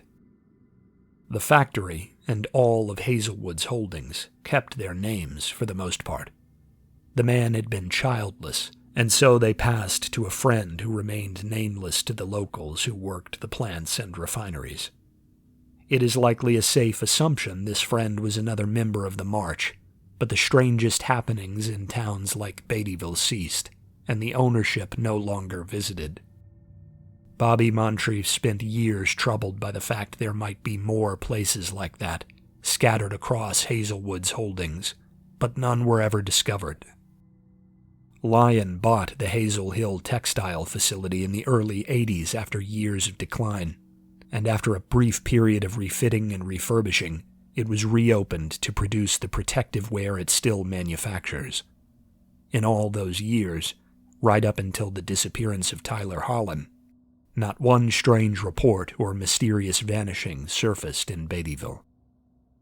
The resurgence of these happenings tells me the March may be active here again, after long decades spent keeping their heads low in the hills.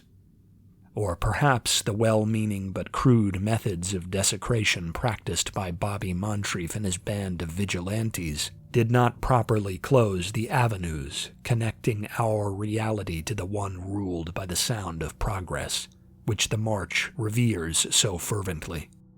Regardless, the danger of further events remains, and my assessment of the situation is that we, our Brotherhood, must act to close these gateways permanently if possible, and see to it that no more harm comes to the surrounding area. To that end, it is necessary in the final leg of my report to the Eastern Brotherhood that I return to the manuscript of Elmer Dane, who so meticulously recorded what his missing friend Hollen spoke from beyond the pale of reality. If we are to do what they've done, and return successful, it is necessary we know all we can about what awaits us on the other side. 3. The Churning Pit. What follows will not be a one-to-one recitation of the Dane manuscript and the jottings he made of his vanished friend in it.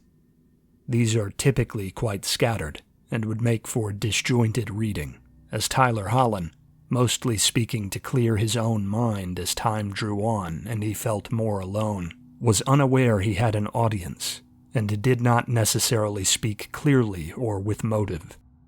Moreover, Elmer Dane likely struggled to keep up with Hollen during occasions where he grew excited or distressed, and seems to have struggled here and there to jot out anything more than an outline of what was heard.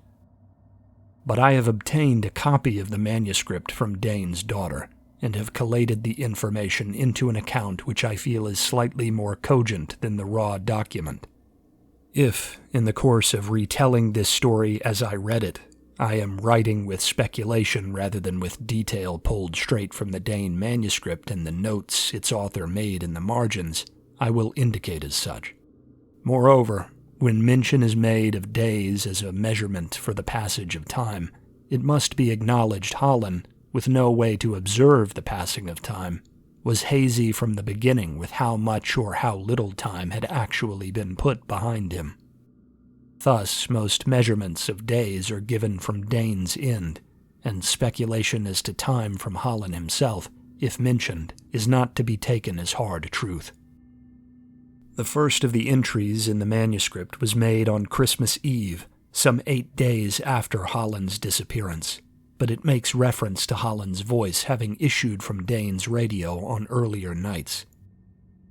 It is likely these strange vocal reverberations from beyond began almost immediately, and it took some time for Dane to come to grips with what was happening and begin jotting down a record of what was said. There are precious few indicators of Dane's own state of mind, or of the thoughts which must have run wild through him as he was scribbling frantically on the page, but it can be gathered from what he did write that many of these earlier December nights were mostly cries for help, or mumbled curses and questions about vague surroundings. Dane, grappling with the insanity of what he was hearing, seems to have tried many times to reach out over the radio, as he would in any normal situation. But the broadcast was truly one way, and by his records beginning on the 24th of December, he had long stopped trying, and had begun taking his notes as a form of catharsis, and perhaps, given that I believe he later followed Hollen into that hell, in the hope that he could somehow help him with whatever information he garnered. Hollen, after days of calling and crying out, seems to have been pursued by something, and was shaken by the experience.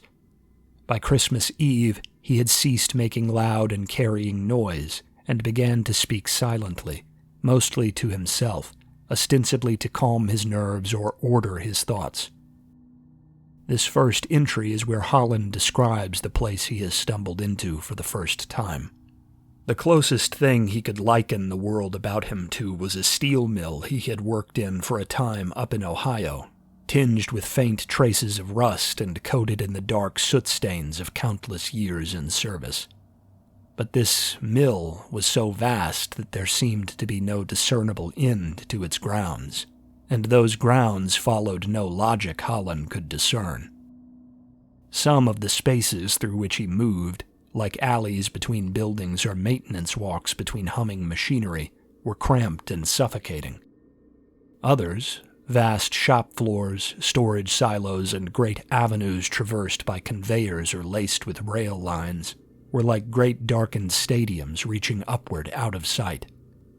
While Hollen describes certain areas as buildings or roads, he also states that the entirety of the space gave the impression of being indoors, for while many structures and rooms were countless stories tall, shadow and languid clouds of black smoke hung thick overhead, and it was impossible to judge what lay beyond.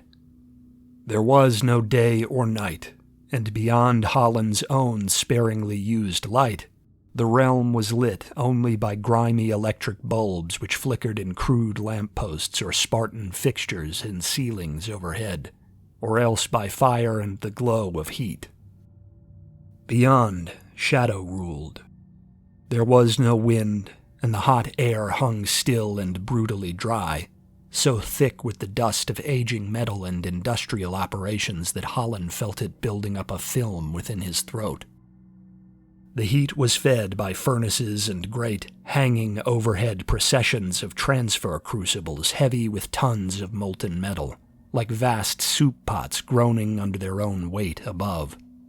Transfer pipes tense with steam burned the skin of any who passed too near, and severed electrical cording sparked and coiled like angry eels in dark corners or overhead lofts where their destruction seemed to have done nothing to slow the automated bustle about them.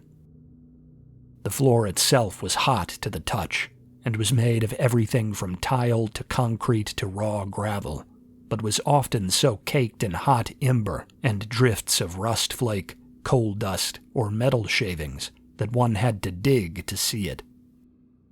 Smoke rolled up from grates in it, giving the impression that a great inferno burned here and there just below the ground, and that at any moment one of the drifts of refuse or rubble might give way and send one tumbling down into a fire which knew no end.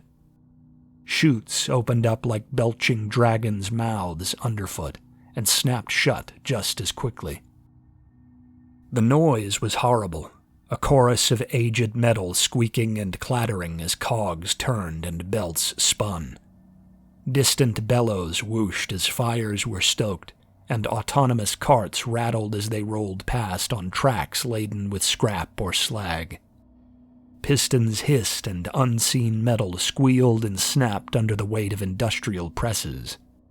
Sizzling drips of molten metal escaped the low lips of crucibles as they were carried by conveyor above to cool in fat drops upon the filthy floor, and Hollen learned to mind them well, lest he be coated in one of these liquid metal showers while walking unawares. The most grating to Hollen were the noises that issued from a series of overhead sirens and loudspeakers installed throughout the facilities, seemingly without rhyme or reason, which vomited forth something which sounded like the pained or frightened babbling of infants who have not yet learned speech, intercut with clanging metal or keening bursts of high-pitched and ear-gnawing static. This inexplicable broadcast was omnipresent in the complex, and Hollen could never escape it. All this bustle, and yet Hollen spent most of his exhausted, rambling Christmas Eve monologue to himself amazed at the fact there was absolutely no one else here. In all his days wandering the complex, he had seen no one, and had heard nothing which could be described as human amidst all the cacophony which engulfed him. And yet there were signs of humanity everywhere, scraps of clothing or refuse half buried in the drifts upon the floor, and occasional etching in the rust upon the walls, denoting direction or time or name, none of which were familiar to Hollen. On the large avenue beneath the primary line of crucibles carrying molten metal which Hollen had come to think of as a sort of main road, treacherous dunes of ash and slag and soot were riddled with bone fragments, and while many of these seemed animal, some were very obviously human. But despite his loneliness, Hollen felt decidedly watched. He constantly scanned the spindly metal walkways and balconies crisscrossing overhead, and glared deep into the dark of unlit rooms or cavernous trash pits he passed, always expecting to see silent watchers glaring back through the heat haze and dust. These never manifested, but the feeling of being observed never left him, and he remains on edge throughout the manuscript. Something had chased him, though, on perhaps his 5th or 6th night in the hellish maze of yawning machinery. This he knew. He questions himself about the identity of this thing in this first record, but seemingly did not see it directly. He had been calling out down the main avenue beneath the largest crucible line, thinking he had heard some distinct clatter of metal ring out from down the way through the smoky fog, when he had heard, and felt, something thundering up the way towards him. A grime-caked cracked window at his side had shattered under the force of the reverberations the approach made, and the sliding dunes of ash and soot were reshaped by the tremors it sent through the ground. Hollen had scrambled deep into the bowels of a steamy tunnel within the structure he'd just emerged from, and had huddled in the dark as something huge scraped and slid through the chambers above. But it had never come down into the little cubby he occupied, and after hours in the murk, he had emerged to find it gone. Hollen's speculation about his unknown pursuer's identity ends his first recorded broadcast. With his frantic calls for aid ended and his progress slowed to allow cautious stealth, Hollen's pace in exploring the manse around him had grown sluggish. He now camped beneath a sort of communications terminal in the maze, some of which seemed scattered helter-skelter throughout, often set into the walls or corners. They were not uniform. Some were old landline phones, and others looked almost like military-grade radio equipment. None looked to be in working order, but Hollen had now and then caught short bursts of familiar static-shrouded talk shows or music from them as he passed, and seems to have taken that noise to be a sign of connection with the outside world. These seemed to be the route by which Hollen's voice was reaching radios and televisions and other outlets back home, and I speculate that they may serve some communal or ritual purpose for members of the March, who might use them to commune with pilgrims and travelers they send into the works. Whatever the case, Hollen did not know how to operate them, and if it were possible, had no clue as to how to receive word from outside with them. They served mainly as a source of comfort and navigational familiarity to him as his situation became more and more hopeless. And for the rest of his days there, he would try to always sleep beneath them. Hollen's next few dispatches are mostly concerned with the minutiae of survival in his current environment, which had become quite grueling. After going without water his first couple days in that unbearably hot and brutally dry atmosphere, Hollen had been delirious and plagued by thrumming headaches, and had at last broken down and split open a series of scummy utility pipes with a scrap of rebar from the floor to drink the clearest of the streams which poured out. One, while dark, seemed mostly to be composed of cloudy water and had a taste of oil about it, likely some sort of runoff water or condensation drain pipe, which picked up machine lubricant on the way down. These runoff pipes would provide most of the fetid water Hollen would live off of in the maze, punctuated by rare occasions where a ruptured steam vent would leave hot droplets on a dingy ceiling overhead to be desperately licked off the rust and flaking tiling. Hollen would remain diuretic and nauseous throughout the rest of his wanderings there, likely attributable to his innards being swept clean by the gunk in the liquid. His food was, at that time, still non-existent. Hollen was more than a week without it, and he had not had much reserves of weight on him to burn through at the time of his vanishing. He dwells in this period on his hunger, and describes the waves of pangs and anguish it brings him several times a day, with mellow and languid exhaustion governing his senses between. Hollen craves sleep in these days, if only to distract himself from the hopelessness of his tangled surroundings and the bite of his hungering want. But any time he at last finds sleep, he is haunted by nightmares, almost certainly brought on by his paranoia about other things wandering the maze, stumbling upon him as he sleeps. He says that he does his best to hide himself beneath old sheet metal or piled rubble, but this must have felt a small comfort indeed, amidst surroundings as alien as the ones he found himself in. And so, despite his starvation and ever-deepening drowsiness, he cannot find more than 2 or 3 hours of real slumber at a time before fear wakes him, and he stumbles along on his way. On the 1st of January, Dane records that a distressed Hollen spends several hours describing how the geometry and layout of the area about him is inconsistent. This was a sort of debate Hollen carried out with himself, with one half attempting to argue that the factorial manse about him was rearranging itself as he moved through it, and the other vainly attempting to maintain that there had to be some comprehensible logic to the sprawl's layout. Hollen had apparently been following the main avenue of crucible transport for all this time, and marking his path with dingy bone shards he collected from amidst the dunes and drifts outside. This path was a straight one, beyond slight deviations of angle to accommodate huge warehouse or foundry structures, and the overhead conveyor it followed never directly intersected with another, either passing over or under any other conveyor or walkway that passed perpendicular to it. The avenues and structures of the maze all seemed strictly built on a sort of block or grid plan, meaning each unit was angular and even, and there were no aberrant loops or bends to be traversed. And yet Hollen had crossed over his own breadcrumbed trails of bone fragments twice in the same day, both of these passing across his current path, right to left. Hollen could not, as ever, see very far as he moved, but he had come to believe that some of the distant churning and humming which was always rolling out over the endless factoryscape was indicative of some monstrous mechanism or machinery that moved the place about him.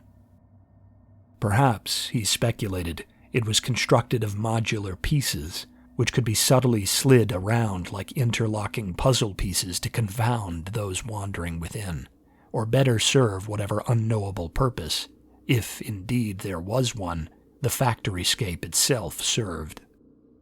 The floor beneath his feet and the walls which loomed over him so often groaned and shook with the heat of unseen burnings or the weight of passing carts or crucibles that the ever-weakening Hollen thought it was imminently possible that the place had been shifting about him all this time, and he'd simply ignored it due to the persistence of the realm's constant racket. On the 3rd of the new year, Hollen, having mentioned sighting occasional roaches during his wandering, says that he broke down and leapt on one, seeking a meal. But upon biting it, he split one of his teeth, and found the cold, squirming little thing was itself a sort of machine, and its body was a thing of corroded metal.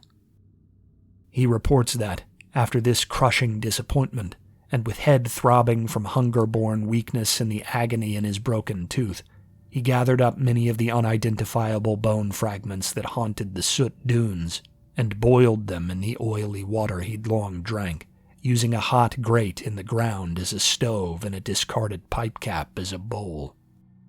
This vile, ashen broth became his sole sustenance for the remainder of his journey. He mutters to himself that he believes none of these particular bone fragments could have been human, as he stuck to the smaller ones, but he simultaneously seems unconvinced by this. The day after, on the 4th, Hollen mentions a sighting of some kind, of a vast Titan shape 100 or so yards ahead which walked across the avenue he'd been following. It was so vast that its stride carried its legs, of which there were many, over the crucible conveyor he'd been following, which meant it had cleared a height of 40 or 50 feet with effortless ease. Though it had only just been visible through the smoke fog, and the noise of it was lost in the clanging clamor of the hell he wandered through, Hollen said the outline of it gave the impression of a great spider, but its bloated hind section was a panoply of slowly blinking sickly lights, and its movements were jerky and shuddering, giving the impression of old machinery, like so much in that other world of fume and vapor. By the time cautious Hollen had crept forth and examined the path it had taken, there was no sign of its passing save several gigantic four-pronged claw prints in the grime, which had been so heavy as to warp the metal or crack the concrete underfoot. After more days of fruitless trudging over the dunes and unforgiving steel or stone of the avenue, tucking off into more secluded structures to get what sleep he could, an exhausted Hollen lay down to rest on the 7th of January and complained in a weary rasp of his declining eyes and breathing. While he acknowledges some of his asthma-like breathing strain could arise from his progressively weaker body struggling to keep pace with his exertions, Hollen believes the fumes and smoke of his horrid new environs are taking their toll upon him. He finds his eyes crusted over with healing mucus in a vain attempt to calm the itchy swelling any time he wakes, and he struggles to climb or descend the steep flights of metal stairs he often takes to get himself off the main route for rest. Feeling that he may not have long left to live purely due to the physical misery he feels, let alone the emotional despair, Hollen says that he plans to ascend one of the hive-like storage building interiors soon, and attempt to get 10 or 15 stories up, perhaps allowing him to catch some glimpse beyond the smog. He hopes aloud that the exhaust and fumes of the fires and foundries are low-lying like the fog off a creek at sunrise, and from this hope he springboards into self-reflections on home. He describes to himself, as if desiring to paint a more vivid picture in his own mind for his memory, the stone overhangs and deep creek bottoms of his home, and wonders aloud whether any more winter snows have fallen since he's been away. Hollen says resignedly that he, and I quote Dane's manuscript directly, is glad he got to see so much good before getting wrapped up in all this, that it gives him something to think about as he drifts off to sleep. A totem summoned up from within to ward off the crushing disgust all around him. But Hollen's night going into the 8th was not a peaceful one, for Dane, who himself had been sitting up listening to Hollen drift off, was alerted to some presence beyond the sleeper himself about 2 hours later. when a ringing clang sounded above the tumult and whine of distant gears and turbines. This noise seems to have woken Hollen, just as it had pulled Dane from his own depressed reveries, and a long silence ensued. There came a faint sound, barely audible over the ambient noise, of someone rising from the ground, and boots shuffling softly for purchase as Hollen put his feet under him, and rose to full height, before again all fell quiet. The sound of Hollen's labored breathing goes on 2 minutes or so. Hollen would survive the encounter that follows, and would mutter 2 or 3 sentences about it the next night. He would say the noise which woke him had come up from one of the smoke-belching descending corridors sloping down into the hot ground along the wall he was sleeping against. Upon waking, he had stared long and still into the frame of smoke and dark, tracing the frozen outline of a shape in all that murk, and attempting to convince himself it was a jut of piping or wiring from the wall, rather than a man-sized silhouette crouching on the downward ramp. Then it had lurched forward, and he had run. Hollen had later said it was slightly larger than he, a sort of mass of whirring grinders and saw blades carried along by many flexible limbs of rubber cording. He had several occasions to glimpse it free of the smoke as he ran, but a glimpse here or there was as detailed as it got. It chased him through the halls and bays and storerooms of the factoryscape for 15 or 20 minutes, a span that must have seemed particularly grueling to Hollen, given his physical state at the time. It had only ended when, in desperation, Hollen stumbled upon an upward ladder that laced a tight gap in the low ceiling overhead as he moved through a sauna-hot foundry workroom, and scuttled up it in hopes the gap was too small for his pursuer to traverse. After it had slammed itself against the unforgiving steel of the manhole opening several times from below, the thing stalked off, perhaps giving up the hunt, or perhaps seeking another route up to the high floor. Whichever was true, Hollen did not see it again that night. After a troubled sleep spent pressed up into the thin gap beneath a shelving unit in the floor in the sprawling dark of the upper level, Hollen emerged like a snail from its shell to find everything quiet. It was often cave dark up here, where no yellow or flickering lights hung, and what little visibility there was spilled in from cracks in the walls, or up from ports like the one through which he'd crawled.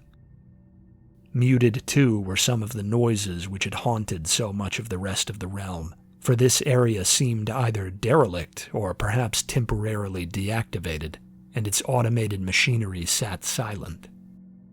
Hesitating a long while to decide his next move, he maintained what stealthiness his shaking legs could offer him in all that quiet, and spent hours groping and stumbling through the dim light to find an exit which wasn't the open hole he'd come up through. He was obliged to keep his light off, for he often heard noises in the chambers he navigated, of things shifting and crawling in the dark. But much as he feared them, none ever emerged to trouble him, and he never glimpsed them as anything more than faint reflections of light bobbing along in the ink of the deepest shadows. When at last he found a window so caked with dust that it had been near indiscernible from the plain walls in the gloom, Hollen risked shattering it and clambered out onto a rickety upper balcony. It overlooked the sorts of avenues and walkways between sectors of the factoryscape he'd been using for open travel thus far. He was perhaps 40 feet up, and the smoke was terrible here, far more troubling hugging the outside wall than it had been during his treks along the ground.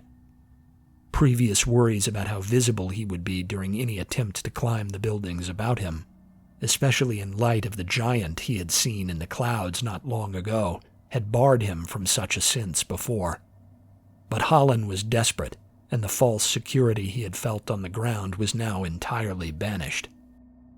Tempted by both the prospect of escaping the worst of the smoke cloud and the hope of catching a wider view of his surroundings than ground travel had thus far allowed him, Hollen weaved along the balconies, bridges, and walkways that he'd so often glimpsed from below, and climbed any stairway or ladder he found, his lungs seared by the hot gas and grime all the while.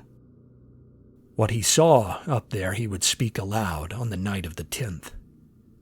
Dane records that Hollen did eventually escape the worst of the clouds, and though the haze never truly went away, the smog at least became penetrable, and shapes and lights and motion could be seen beyond it.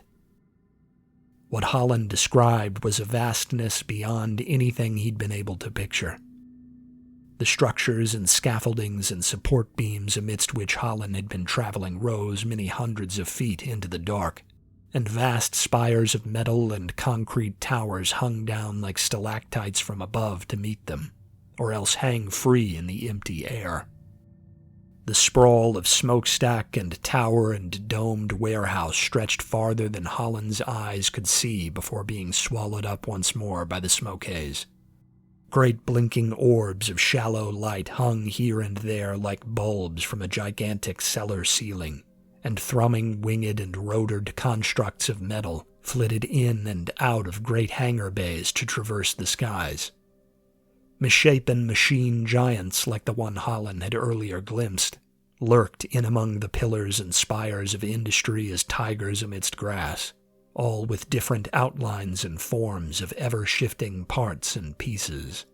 And though these prowling giants radiated menace, they seemed only to wander and wait.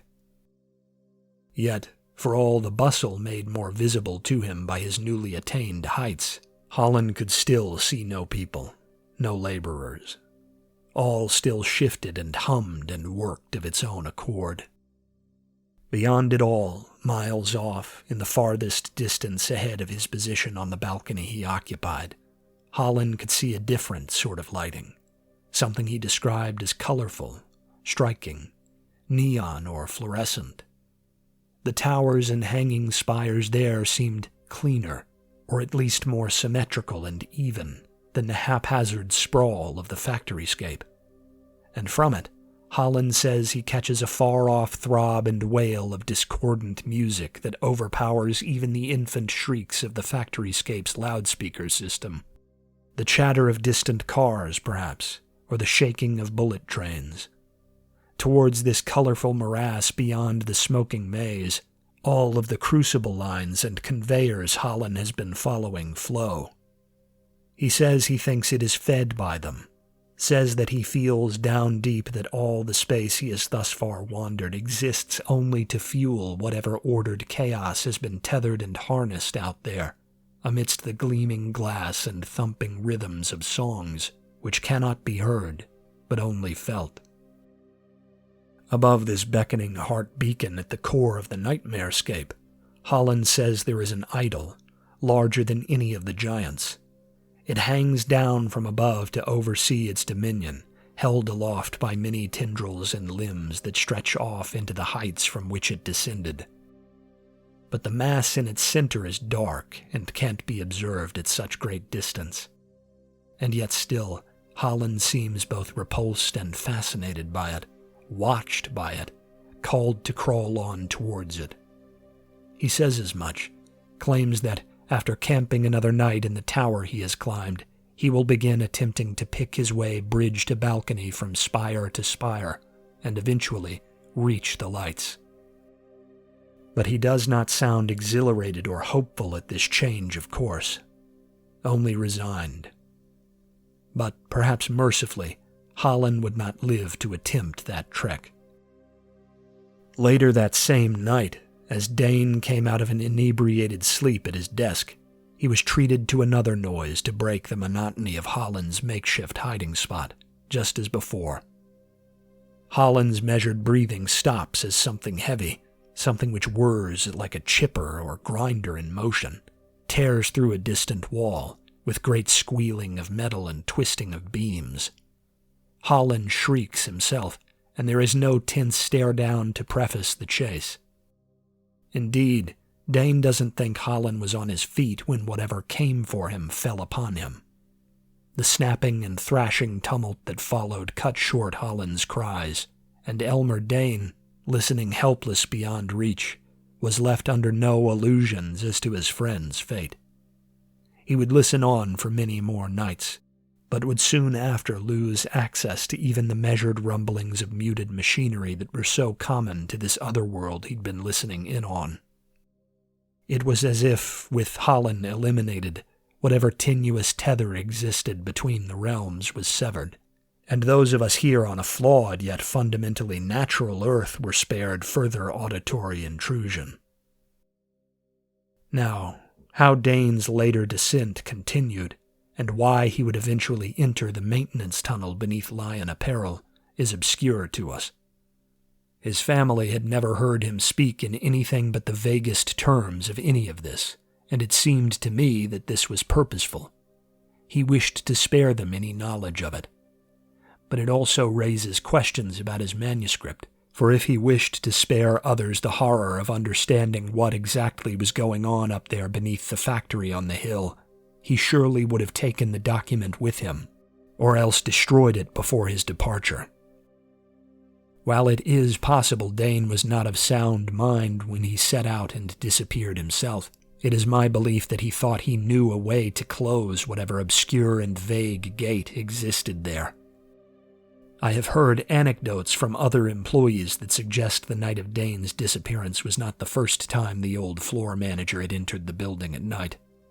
Things were often found slightly disturbed or misplaced around the factory, doors left ajar, or the loading bay door closed but unsecure, when a morning shift would come in and do the rounds. There were whispers that this was some sort of haunting, perhaps linked to the Hollen disappearance, but after Dane descended for his own, it became common wisdom in the plant that his final trip had not been his first. Now Dane's failure to reappear, I believe, suggests his mission proved unsuccessful. Whatever impulse, brave or foolish, drove the stalwart drunk to attempt it, I worry that there remains a doorway there below Fairgrounds Ridge that should not be. I'm sure others in the Brotherhood will agree. It falls to us to close that door and prevent whatever further devilry might befall those who have the misfortune to live and work in the shadow of Hazelwood's old corruption. The families along Fairgrounds Ridge report tremors at night, now and then, a recent development. I felt one when wandering the forests near the factory one night during my inquiries in Beattyville myself, and Dane's daughter, herself not far removed from the plant, claims she has heard the same warped, metallic thunder her own great-grandparents used to whisper about when she was little and impressionable.